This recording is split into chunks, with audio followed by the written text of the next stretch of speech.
Terry Butchie from Ohio State University and Math Literacy Initiative.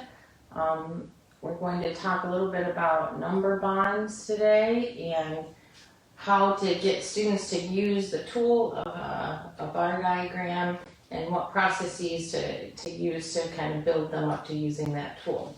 So we have some story problems, some word problems. I would, for those of you who are working with your own children or relatives at home, I would strongly suggest that when you write story problems that you use the student's name, you use items or events that are happening around your house or around your neighborhood, and write stories that mean something. So I wrote, typical Apple stories, but those, I'm just using this as an example. If your student or your child is into baseball or finding leaves or whatever, create the story based on something that's happening in their real life.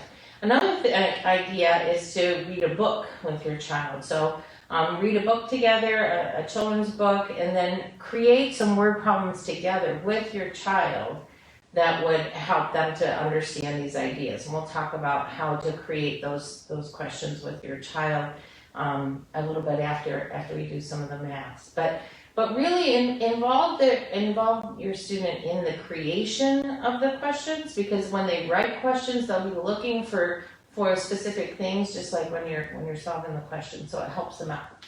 So I'm going to start with this. We're going to look at number bonds and part whole. So I just made up this question. Terry picked 12 green apples and 8 red apples. How many more green apples are there than red apples?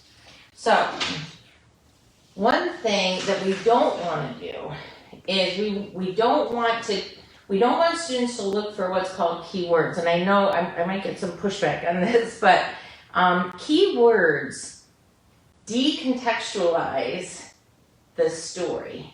So if we think about language arts and we want to understand the story, we want to understand how the ideas flow together, what it's telling us about the characters in the story, and what are the important aspects of the story.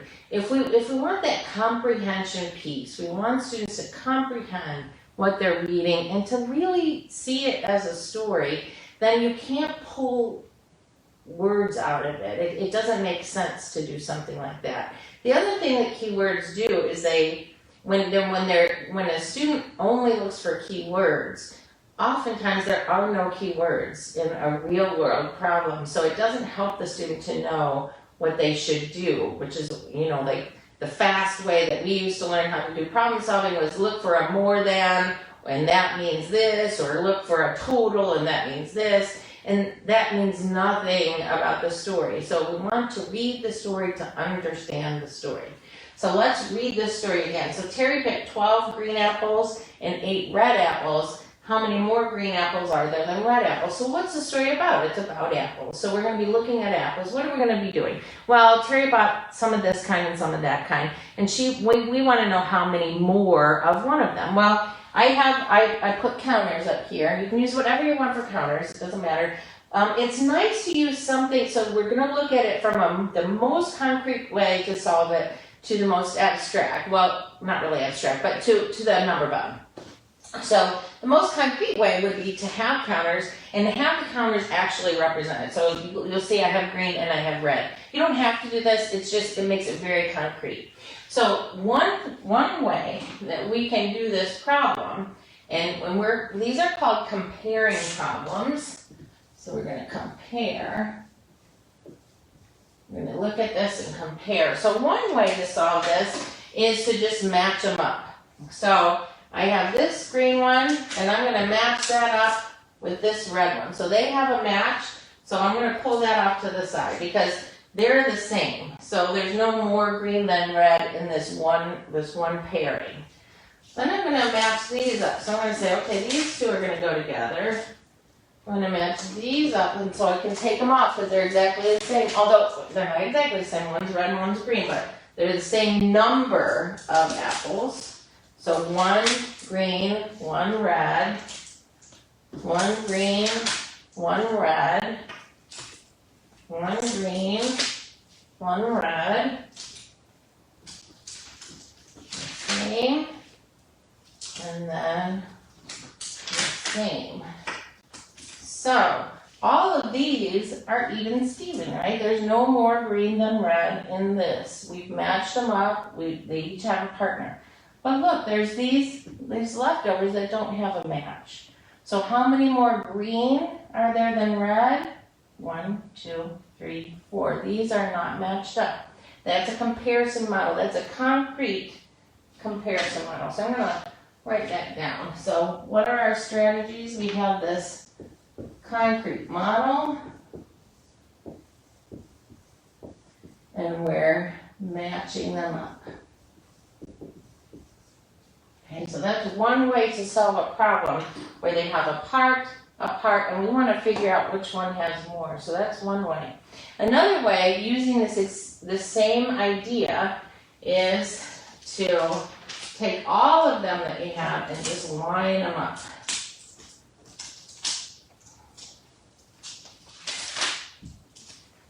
So we're going to look first at the greens. We're going to line up all the greens. There's 12 greens here. I'm going to line these 12 greens up. So we have the 12 greens now, right? We have our 12 green. We have 8 red apples. So I'm going to line these up here. Probably better if you have a consistent cut on your apples or whatever you're talking about.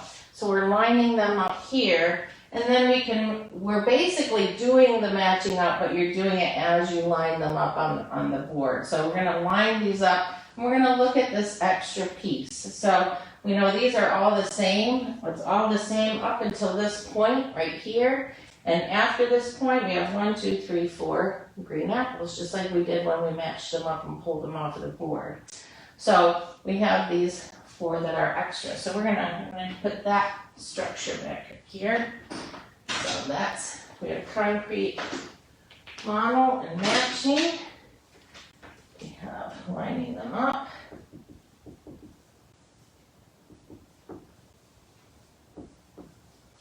We can line them up.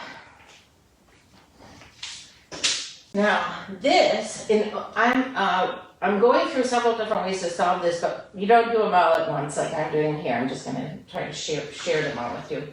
This leads right into, if you look at it, it kind of even looks like a number line. So this looks like a number line. I'm going to write my number line here. So if we think about it, we have a 0 down here, right? And this is our 12. So that means 12 is up here. And what was this one? 1, 2, 3, 4, 5, 6, 7, 8. That was our 8. I'm going to put an 8 right here. So you can kind of see we had just the items there, then we put it together with the number line. So now you can see what they're doing on the number line. So if we can just count these 4, but we also know that these 4, that's this missing chunk right there, that missing piece. So the number line gets us to finding out this missing piece also. So we have what that means on the number line. And then the last one is this number bond, and we use a bar diagram, it's called, for the number bonds. And you may see your students, you may have seen your students at home with a bar diagram. The bar diagram comes directly from this number line structure. So if we think about it, I'm going to just kind of make 2 bars.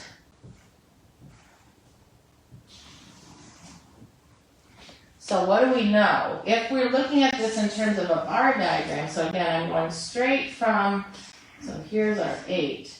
What do we know? So we have this structure, and again, it comes straight from this number line. So we know we have this chunk up here, and that chunk has what? 12 apples in it. We know we have this chunk here that has 8 apples in it, and we are missing this piece right here.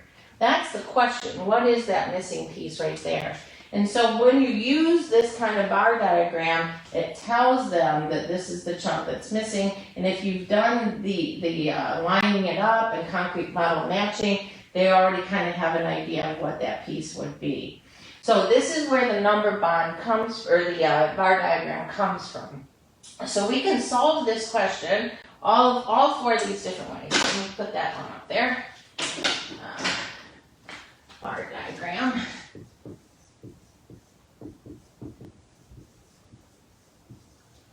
All right, so we want to, again, I did this very quickly, like we just boom, boom, boom, went from, you don't want to do that. You want to do that slowly, work on the different pieces until they're ready to move on to that next representation. So here's one example, that one question using all four practices, or all four strategies.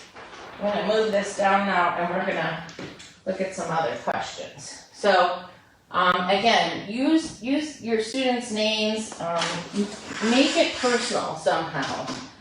It's always more interesting to solve a problem that makes sense and that's personal and that goes along with what you're actually doing in your world.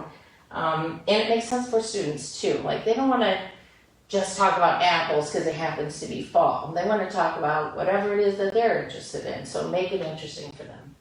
So this is a real line for me. So I slept 5 hours on Tuesday. And what if I slept 6 hours on Wednesday night? How many hours of sleep did I get in those 2 days? So let's look at a concrete model first. So how could we draw a picture, do something to represent my hours of sleep? So I have on Tuesday, I had 5 hours of sleep. So I'm going to put 5 hours of sleep on Tuesday. On Wednesday, I had 6 hours of sleep. 6 hours of sleep on Wednesday. So all I'm doing right here is I'm taking these pieces of information and putting them together. So now we need to figure out, okay, we're talking about part, whole. So what does that mean? Part, whole. So whole is the all. And you can't just assume that students understand these terms. We have to talk about them and talk about them using their own terms. So try to get their own verbiage and use their own verbiage in the conversation.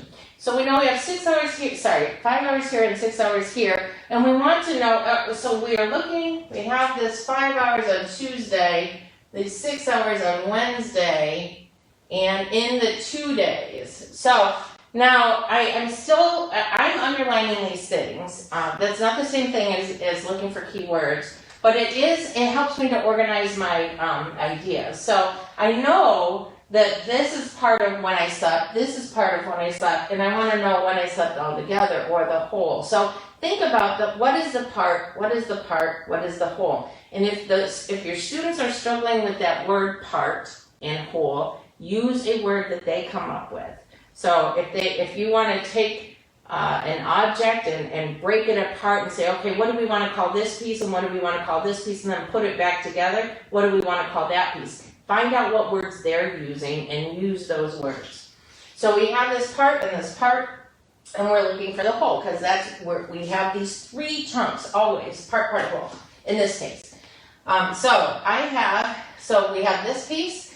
Let's line them up. So can we line up these? We can't line them up because we're not comparing these 2 things to each other. We're comparing it to the whole.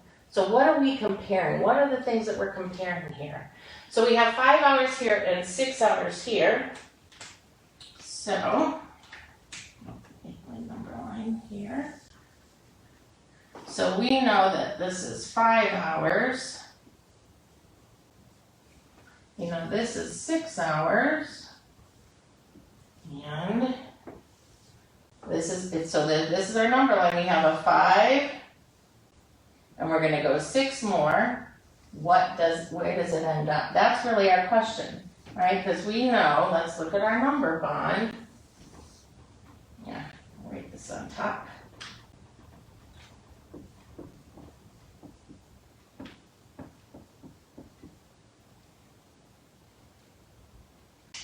So we have our 5 hours and our 6 hours, and the question is, what is this chunk? What is that whole piece? So what is our 5 hours and our 6 hours? Well, if we go 5 hours here and then we go 6 more, well, we know 5 plus 5 is 10, because this is another 5, and then we have one more, so that's 11. So 5 and 5 is 10, plus one more is 11, so our number bond is 11. So we have 5, 6, and 11. So now let's think about this, 5, 6, and 11. How do those numbers go together? So now we're going to start writing an equation that goes along with this number bond. So what do we know? We know that this is this whole, the big chunk. And I'm going to put it first. Now I know some of you might freak out a little when you want it at the end, but the idea of an equation, we always write it the same way, and it kind of, those of you that have taught for a while know that when you put that equation there, it gets them stuck a little bit. So we want to just keep changing that equation, that equal sign around, so they understand that the equal sign is representing this combination has a value of 11. So we can put it 11 equals, and what is it equal to? So we have a 5 here, and we have a 6 here. So we can use this equation to represent our ideas. We can also use this. And I do think that you should exchange them, go back and forth on this, because students need to understand that this symbol means the same thing regardless of where it is in your equation. So we know we have these two sums, add-ins. But how else could we write this? So let's say we know that I slept for 11 hours in 2 days. If I slept for 11 hours in 2 days, and let's say, so we have this one already, we could, and we know that I slept 5 hours on Tuesday, could we figure out how many there were on Wednesday? And if you look at this, this is basically the same way that we did this problem right here. So we have our 5 is very similar to the 8. We need to know what this piece is. So you want to keep bringing up same or different examples using the same structure, so they can see and kind of break apart these pieces. The part, whole, part, whole. You may even want to, after the problem, say, okay, what are the two parts? What's the whole? What are the two parts? What's the whole? So that they can keep getting those terms, or whatever term they use. All right, so now let's look at this one. Terry and her friend made candles for gifts. Terry made 8 candles and her friend made 5 candles. How many more candles did Terry make than her friend? So let's think, so what's the story about? We're making candles, I'm making candles with my friend, and we're making them to give away gifts. So what do we know? What's the information that we already know? Well, we know that Terry made 8 candles, and we know that the friend made 5 candles. So we know that 8 and 5 is going to be important somewhere, but we need to really think about where. Are they parts? Are they wholes? What is it? And that's the struggle that your younger ones are going to have. So it really, let's think about what they're asking us. So how many more candles did Terry make than her friend? Well, we know that she made more candles than her friend. Let's just see. So let's draw a picture. And I'm going to draw a picture and just line the items up. So here's my candle. So there's 1, 2, looks kind of like dynamite, but it's really a candle. And I have 8 candles. 1, 2, 3, 4, 5, 6, 7, 8. So there's my 8 candles. And then my friend made 5 candles.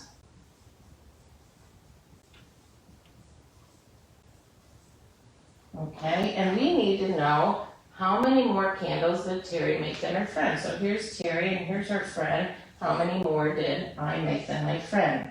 Well, we have partners for these, so these all cancel each other out, because remember, we're talking about comparing these two numbers.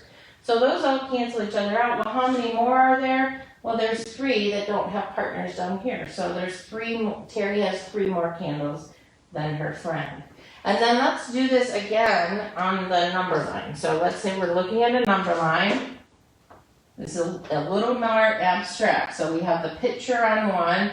The number line would be, I'm going to write the 8 up here. And the friend has 5.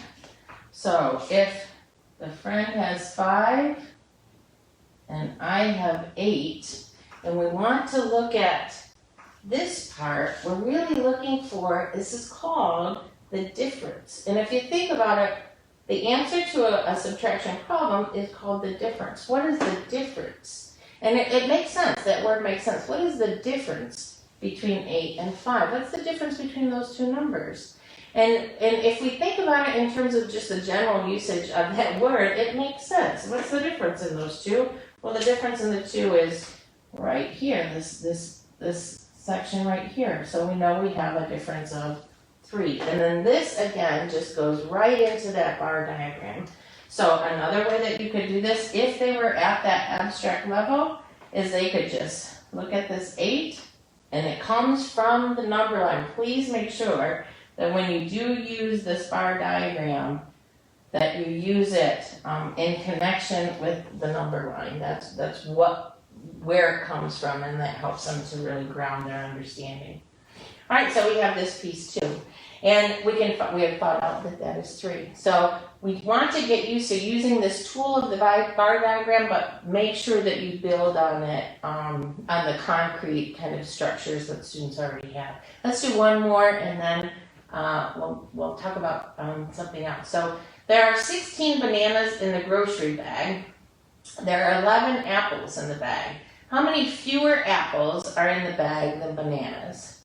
So let's look at a picture first. So we have 16 bananas.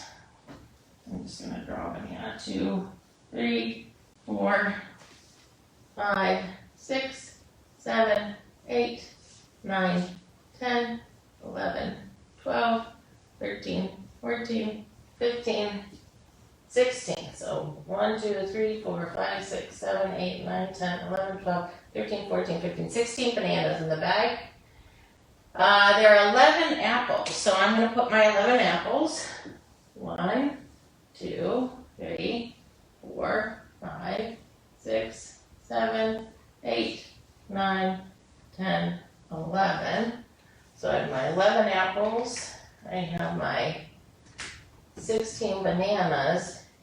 And now, what is it even asking me? It's asking me how many fewer apples there are in the bag than bananas. So it's asking us to compare apples and bananas. So we already have them lined up so that we can compare them fairly easily. So we can just compare these. These all match up, so they all cancel each other out. And then we have 1, 2, 3, 4, 5. How many fewer? There are 5 fewer apples than there are bananas.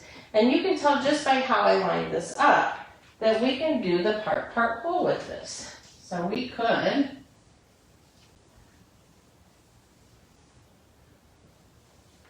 make that bar. So we know what? We know that this is 16. We know that this is 11. And we know that this is what we don't know. So we can figure out that piece. So this is basically your number line and the bar diagram built up off of just concrete models. So again, I went through this super fast. Please, each of the steps that we did, looking at concrete modeling, looking at lining them up, looking at the number line, and looking at the bar diagram, spend some time on each of those before you build on to the next. And really work off your child, or your students if you're a teacher. What are they ready for? What's the next thing that they're ready for? So if they are really good at this and they want to get to a more efficient way of solving the problem, just move them to that bar diagram when they're ready to move. It's an incredibly helpful tool, though, and it's one that they will use when we get into even like multi-digit subtraction. This comparison model, using the bar diagrams, using the number line, That's the model that we're going to need so that students can be really good once they get into integer operations, that's negative and positive numbers. These ideas are going to be really, really important. So, thanks for being here. I hope that this was helpful. If you have questions about other concepts that are coming up in your curriculum, please let me know, and we can do some lessons for you and get us all ready to go. And I'm looking forward to seeing you next week maybe. Check out some of our other videos, and if you have questions, please let us know. Math Literacy Initiative at Ohio State University. Have a great day.